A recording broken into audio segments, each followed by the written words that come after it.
I was the first legally deaf player in the NBA when I was called up to the Cleveland Cavaliers in 2008. And it was a big day. It was fun. And I'm going to share with you how I got there, what I found when I got there, and what I learned about being a leader along the way. And you don't get to see it, but my very first point I ever made in the NBA, I was fouled on this shot. This free throw here, I cut it out, but it was a bank. I banked a free throw in for my first point in the NBA. It was not intentional. Didn't plan on doing that. Now, ESPN was kind enough. They threw me a little bone. This shot here, my very first field goal, made ESPN top 10. Yeah, it was a fun day. Getting right down to the juicy details of it. This is my grandfather, Reuel Allred. He was the founder of the Apostolic United Brethren, and he was assassinated in 1977 by the wife of a rival polygamous leader. So yes, I grew up in polygamy, in this commune in rural Montana, 1,000 acres that Reuel bought so he could practice his religion freely, because he was in prison in the 40s. He had 7 wives, 48 kids, and yes, he needed to spread out his wives to escape persecution. So I never knew him, but I grew up in his utopian dream. He really thought that we could be the most righteous city on earth and we can make God come again. We can make Jesus come again. And there's a lot of pressure with that. It was intense. It really was intense. God was everywhere, 24/7. You're going to see how intense it is. We are trying to keep all of the commandments of God. Could you become a God? This is my father. I'm embarrassing him. Yes. How far would you be willing to go to defend the principle of polygamy? I was raised for it, and I was born for it, reared for it, trained for it all my life. Would you die for it? I would die for it. Pretty intense. This was Channel 2. They did an interview with my father back in the 70s, and they truly believed this. It was really, they're going to make Jesus come again. And it was a beautiful idea, socialism, that everyone is equal. But even in these kind of communities, there's a hierarchy. Allreds, Jessups, Whiteos and Davises, whatever, you know. There's a hierarchy there. And socialism is a beautiful idea that no one should ever want or go hungry for anything. But when you grow up in a situation like this, you realize socialism will never work because different people have different sets of work ethic and entitlement. It can never work. There's always going to be an incongruency there. Now, here's some more footage of Reuel with some of his wives. So you got 1, 2, 3, 4 there. There are some of them. Then you're going to see my mother at the age of 16 being placed in an arranged marriage with my father. And here are some of her sister moms, 1, 2, 3, 4, 5, 6, my dad's, 1, 2. There's just a lot of women in that room. A lot of women. And to this day, well, throughout my professional basketball career, my teammates would always be like, hey, yo, dog, we got to go to this new club. It be hopping. There's like 3 girls to 1 guy. It's the place. And in my head, I'm just thinking anxiety. You know, I had enough of that. I don't do well in rooms full of women because it's just a lot of pressure there. So there are beautiful things about growing up in polygamy. You hear all the sensational Warren Jeffs and the abuse, and there is that happens. But the reason why a lot of people are drawn to it is, one, it's so addicting to have everyone around you all committed to the same goal, that we're all going to be so righteous we can make Jesus come. And so therefore, not only do you have truth with a capital T, you're so special. You have the one true religion, but you're also so special. My grandfather was martyred. He was killed for his belief. He's in heaven with Jesus. He's going to get me to heaven. It becomes a drug. Really, though, if you look at it now, knowing what I know, it was just a collective conscience of ego. We like to think it's spirituality, but it's like, you know what, we're all going to be here patting each other on the back. And, you know, who would want to let that go? If you get to tell each other, yes, we're so special, we don't have to adhere to the regular society, who's going to let that go? It's a drug. And that's why people choose to stay, and why also when people are drawn in, because my father at one point did have a second wife, but she left shortly after I was born. So I grew up in a monogamous home. But it was totally normal for my cousins to have 3 or 4 moms. Yet all those aunts or sister moms, everyone knows your kid. So it's a safe community. You got this village, this whole village is raising 1 child, but there's a lot of kids in this, not just 1 child. Everyone's raising each other's kids, but you're safe for the most part. Now, my mother, She talked to my grandfather before he was assassinated and asked him something about what's called the RH factor. My mother's a negative, my father's a positive blood type. There's some issues to be worried about with birth. And my grandfather Rulon said, no, don't worry about it, because he was a naturopath, he was a physician. And the reason why the Allred Group is so wealthy and so successful, and that's why Rulon was assassinated by Orville LeBaron, another rival leader, my grandfather knew how to make money. He told all of his constituents, go out into the real world, don't tell anyone who you are, make your money and bring it all back and give me all of your money. Whereas in the Jets commune, they just keep people behind these closed fences and the money just gets recycled. So there's real abject poverty there. The Allred Group was very wealthy, and Orville LeBaron wanted it. He told my grandfather to give him the money. My grandfather said no, so Orville LeBaron sent his 10th wife, who was 18 years old, up to his medical office, and she shot him 7 times. But he was a brilliant man. Obviously, he was charismatic. Rulon, my grandfather, he had game. How else you get 7 women to marry you? I don't know. I don't have it, though. But my mother's first 4 kids came out fine. But I was number 5. And you can kind of see, hopefully the picture's clear enough, you can see how yellow I am against the backdrop. The RH factor is my mother's body was a negative, I was a positive. So her body recognized me as a parasite. So her immune system, her white blood cells started to kill me off. So when I was born, I was almost dead. And in my grandmother's bedroom, in this commune. We're not born in a hospital, in this commune, in a bedroom. And of course, everyone's just saying, oh, just pray, he'll kick in, because I was lethargic, I was not moving. And finally, my mother said, you know, to heck with this, I'm getting Lance out of here. We're taking him to this hospital in tiny Hamilton, Montana, which is about an hour south of Missoula, Montana. In this tiny little town of 500 people, there was a Johns Hopkins educated resident who specialized in RH, because he was an RH baby himself. Dumb luck, if you want to call it that. He took my blood tests, and he told my parents, okay, your son's bilirubin titer count, which is something your liver produces, is at a 25. At 25, they have severe mental damage. At 35, they're dead. Your son's at 45, and I have no idea why he's alive right now. He had blood rushed down via ambulance from Missoula, and I had several blood changes. We don't know if they're, we had several changes, and he put me in an incubator for about 2 weeks, cleaning out the blood, not just transfusion, but cleaning, pushing out the blood to restore new blood cells. And 2 weeks later, he finally released me, and he told my parents, okay, I would publish this in the Journal of American Medicine, but no one would believe me. It's an incredible story, it is. There's no logical, rational, scientific reason as to why I'm alive. Now, there's no easy way to say this, so I'll just come right out and say it. I was a really good-looking kid. Look at that handsome devil.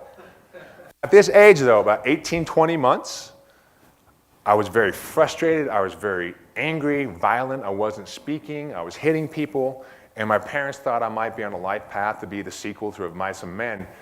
They finally took me up to Missoula, Montana, where they had me tested with an audiologist. And he told my parents, your son is severely hearing impaired, about 75 to 80% hearing loss. And the doctor who had saved me had told my parents there are many issues, and hearing loss is one of them. And so they tested my hearing, and so what's going on with my hearing is my eardrums are just fine. But we don't know if during the blood changes or the RH factor himself, but within the ear, there's that little nautilus with all these little hairs that act as keynotes. Those are all fried. So my eardrums are fine, but I can't pick up notes resonating like that, really. I can't get the diction of the sounds. So this is 1980s, remember. I'm not sure, hopefully some of you here, I know I feel like I'm getting old, but this is the day of analog. We didn't have digital back then. It was just analog. So all it was blasted sound. Just speakers, just giant speakers in my ear, just continually blasting sound. There was no distinction between the background and the foreground sound. It was just blasted sound. So I had constant splitting headaches, and I hated my hearing aids. Hated them. I'd take them out and I'd try to hide them all the time. But my mother bribed my siblings every time $1 to go find my hearing aids. And they made a lot of money off me. One time my dad's about to lay concrete in the new garage, and I see an opportunity to get those hearing aids out, throw them underneath the baseboards, there they go, I'll see you guys later. But my sister was right there in time to grab them. That's how much I hated them, because every day I took them out, splitting headaches, I could not go to sleep. And then also, I had to go in speech therapy. And I hated speech therapy because it was just a reminder that once again, I was not normal.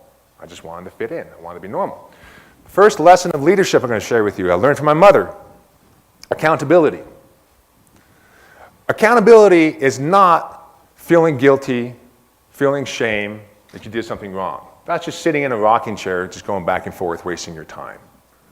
My mother showed me what accountability was because she could have just been angry at my grandfather, who is now dead, and blamed him. She never once has showed any anger towards my grandfather. She's like, you know, that was my choice as a mother. I did not follow through. The only way I could ameliorate that was to have my son wear his hearing aids, have my son go to speech therapy. Guys, I fought my mother tooth and nail every time for 15 years going to speech therapy. She never backed up. That was her way of showing accountability for her choices that she did not follow through. I learned from my mother about this. And there's so many people that ask my mom, how did you get parents of other kids with hearing loss that wear hearing aids or speech therapy needed? They asked my mom, how did you get Lance to go to speech therapy? My mom says it wasn't an option. How did you get him to go to wear his hearing aids? It's not an option. So to this day, that accountability is something I've applied all over the world as a basketball player because there's a lot of language barriers. There's guys speaking broken English, and there are coaches who are so frustrating to play for that they think their offense is so brilliant they can't use hand signals. It's because they're afraid the other team is going to read their play. But if you're a good coach and you have a right offensive set, no matter what play you run, the defense has to give you something because there's only 24 seconds in the shot clock. So the defense has to give you something and you exploit that. It's just like playing chess. That's how I approach basketball. But there are so many times the coach would refuse to call a play and I couldn't hear it and I would run the wrong play. And then he would just get mad at me in the timeout. And rather than me saying, oh, coach, sorry, I couldn't hear it, I'm like, you know what, coach, you're right. I forgot the play. Just by me taking accountability, even for things I didn't do, it's been far easier for me to take credit for my success. There are so many people in this world that don't want to take any accountability, but are so quick to jump on the bandwagon and say, oh yeah, I was there, I was part of that. But for me, intrinsically, I know, even if I don't get credit for things I do, I know what I've done, because I can own up to things I have not done or what I've done in short. But a little funny thing though, I've always said to coaches around the world, hey guys, in the fourth quarter of a loud gym, everyone's deaf. So in the land of temporary deafness, the permanently deaf man is king. So if no one can hear, we need hand signals anyway. So really, I'm not at a disadvantage with my hearing loss as much as people think I am because it's so loud no one can hear anyway. So we're just reading body language out there. Now there are good things about growing up in polygamy, like I had over 400 first cousins, totally normal.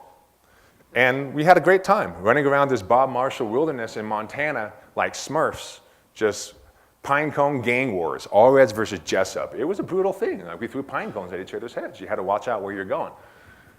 But there's a dark side to it. Bye-bye. Do we have volume? Not as important right now for this. At the age of 5, my Sunday school teacher had told me, or impressed upon me, that God had made me deaf as a form of punishment for being unfaithful in the pre-existence, in the great holy war between Lucifer and God. And then she added on, and rather than sending you to earth as a black man, which is what Brigham Young has said about black people, because they were indecisive, he was kind enough just to send you to earth as a white man, but with deaf. That's the kind of bigotry that I grew up in that kind of world of intolerance. And so therefore, in this community too, you don't complain. Anything other than direct obedience or subservience is whining or rebellion. You don't learn how to set boundaries. You don't. Because this prophet is in your life, you're giving him all of your trust that he's going to get you to heaven. So you have no cognitive even process of learning how to set boundaries. Yeah, this doesn't really work for me. Again, you give away all of your agency to feel safe. Like, you know what? Oh, I'm going to get to heaven. I just have to do what I'm told. And that's a safety blanket that people want. And of course, I didn't go tell my parents about this because I was already worried about being expensive as a kid. Like, you know, with my speech and hearing impairment, I don't want to be another burden. So I just internalized this. So in my head, I developed this warped perception of God that I have to earn his love, that I have to atone for some past sin that I have no recollection of. And that's a losing game. You can't throw money after that. You're not going to win that game. My parents taught me the second thing, integrity. In this hierarchical society, my dad was the heir apparent. He was the theologian to succeed his uncle Owen after my grandfather was assassinated. And we could have very easily been snobs. We could have talked down to other inferior families, but we didn't. My parents treated everyone exactly the same. So this is how I define integrity. It's a funny word. Everyone has a different definition of it. But here's how I define it. Are you the same person in every room that you walk into? That's how I define it. If you're changing personalities depending on who's in the room, someone has money, someone doesn't have money, that's not integrity. People don't follow that. That's not what leaders do. I play for so many coaches that change who they are depending on who's really watching. And the Bible saying says, no man can serve two masters.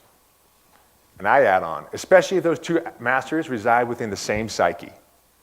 Because if you're trying to follow someone, a coach or a CEO, and they're one person one day and another person the next day, you're like, who am I following? What vision are we following today? So integrity is key. People watch that. People respect. It's just surprising how many people think they're not being watched. And maybe I'm just really good at watching people. With my hearing loss, I watch body language like a hawk. And I watch someone, their posture changes, whatever. If I'm watching them across the room, if they're talking to different people, I'm like, that's a person that probably changes their personality. And that's a person I can't do business with. Because of this issue of integrity and how my parents practiced it, there was a huge power struggle between my dad and other men in Montana. And I can't go into all these stories. I don't have the time. I'm sorry.